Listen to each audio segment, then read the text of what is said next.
المنصورة مركز بالآية الداخلية. أنا شاركت مع الجماعة في سطو مسلح على محل اسكندر في مركز بيلا محل دهب.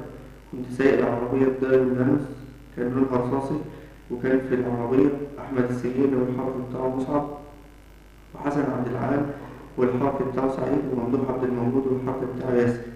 وشاركت تاني في ضرب كمين المنصورة تحت كوبري الجامعة، في ضرب كمين المنصورة تحت كوبري الجامعة، وكنت واقف بالعربية من فوق بأمن الإخوة المنفذين من تحت، وكان الإخوة تحت. كان اللي سايق محمد عادل وشروطه والحرف بتاعه سمير. كان سايق ايه؟ كان سايق موتوسيكل، الأربع إخوة على موتوسيكلين. والسواق التاني كان ممدوح عبد الموجود والحرف بتاعه ياسر، والمنفذين يحيى المنجي والحرف بتاعه ناصر وحسن عبد العال والحرف بتاعه سعيد. نفذوا برشاشين آلة.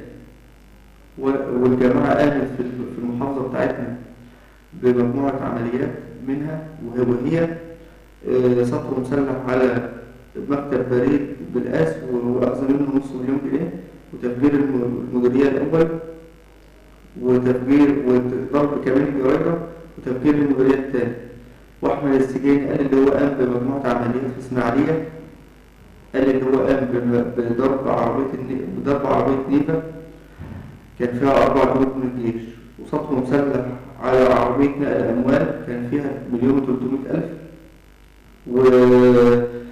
ومحاولة سرقة عربية شركة بترول بس ما عرفوش ينقلوها للمكان بتاعهم، ومحاولة سرقة كابينة الفيزا، كابينة البنك بتاعت الفيزا.